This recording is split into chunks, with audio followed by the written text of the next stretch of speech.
In today's video, we have Apple CarPlay on iOS 17.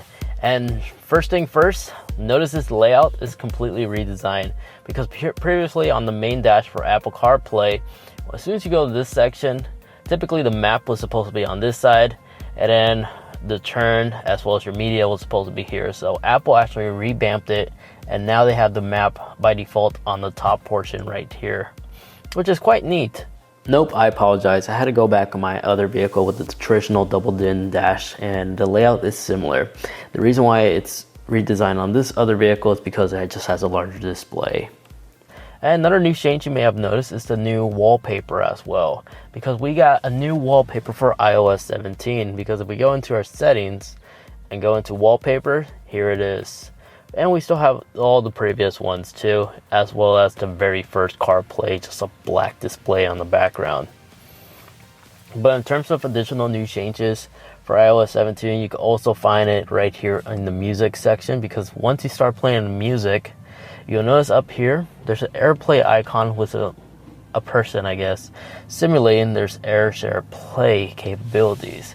Because as soon as you hit here, somebody, if they want to also play their music, but they don't want to, you guys don't want to like switch like Apple devices, disconnect this iPhone and connect another iPhone, that individual who wants to be the DJ for the road trip can scan that QR code and will have quick access to your phone so they can stream their music onto your device to CarPlay.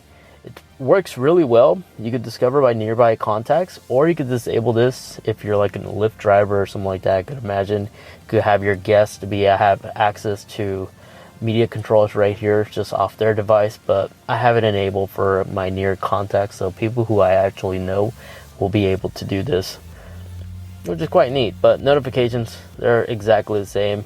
If I want to tap on this notification I just received, Siri will actually like read it. I accidentally canceled it, but Siri would actually read it. Black cheese. I'm gonna skip.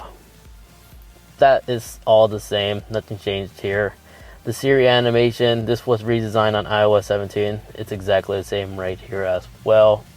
In addition to that, if we go back to the SharePlay icon, I'm just going to tap here because I'm still exploring. Oh, you can actually maximize the QR code right here as well if your guests are having a hard time, or if you have a smaller screen. Right now we are in a Ford Mustang Mach-E, so we do have the 15.5-inch display right here, but if you have like a smaller screen display, tapping the QR code will make it larger for their phone to easily scan that QR code. And the way this looks like on a typical double din is basically you have access to it right here. Sorry, it's kind of buggy, it's still in the beta, but everything, whole layout similar, just right here you can still maximize, and this is how it looks like on a double din. But as of right now, this is still kind of buggy. I had a hard time having another phone paired to it, but the control layouts looks like you have full access right here if you want to disconnect a certain person from having access to it. But if you go back, the music icon is the same. I'm going to minimize the audio, don't want to be copyright. And notice how this only works on Apple Music. Unfortunately, it's not supported on third parties. So if we actually go to, like, let's say, not Spotify, but YouTube Music, and we start playing the track, we don't have that share play icon, unfortunately. So the fact that it doesn't work on this third party, you gotta love my group name, right? I'm sorry you guys have to see that. We are funny people, I guess. But the fact that it doesn't work on third parties show you that, yeah, it doesn't let you music share with third party apps, unfortunately. Other changes, everything seems to be the same, because if we actually go into our settings, driving focus, this hasn't really been touched. You can activate it automatically to go in driving, letting others know that you're driving and your device is on silent. You could disable that if you don't like it. Announce messages remain the same as well, where Siri could actually announce like newly upcoming read messages. Appearance, same, automatic, always dark, light mode.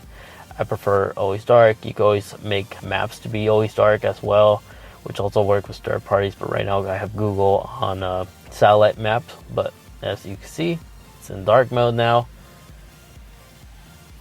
Going back, wallpapers, I already covered that. Siri and suggestions, everything looks to be the same. Show album artwork, that's still the same. Although I have noticed that the little bar section right here from your recently opened apps are located on the bottom instead of on the side. But this could also be the fact that we're in a much larger display car, as this is once more a 15.5. But your battery and your cellular connectivity is now at the bottom for this car, that's in particular.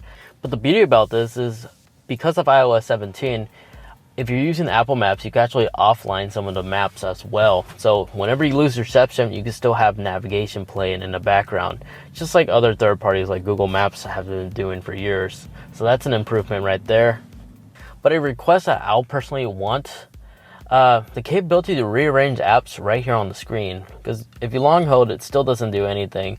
How you rearrange these apps is you still have to manually go into your CarPlay library and select the vehicle you're in and tap customize and just manually rearrange it like so. That's still the only way you can actually rearrange them, as well as delete some of these unused apps. There's no like download apps or anything like that off of here that you can actually click on, or app library. That would have been nice. I don't know why Apple hasn't added that. But aside from that, that's basically the quick general overview on what's new on iOS 17 for Apple CarPlay.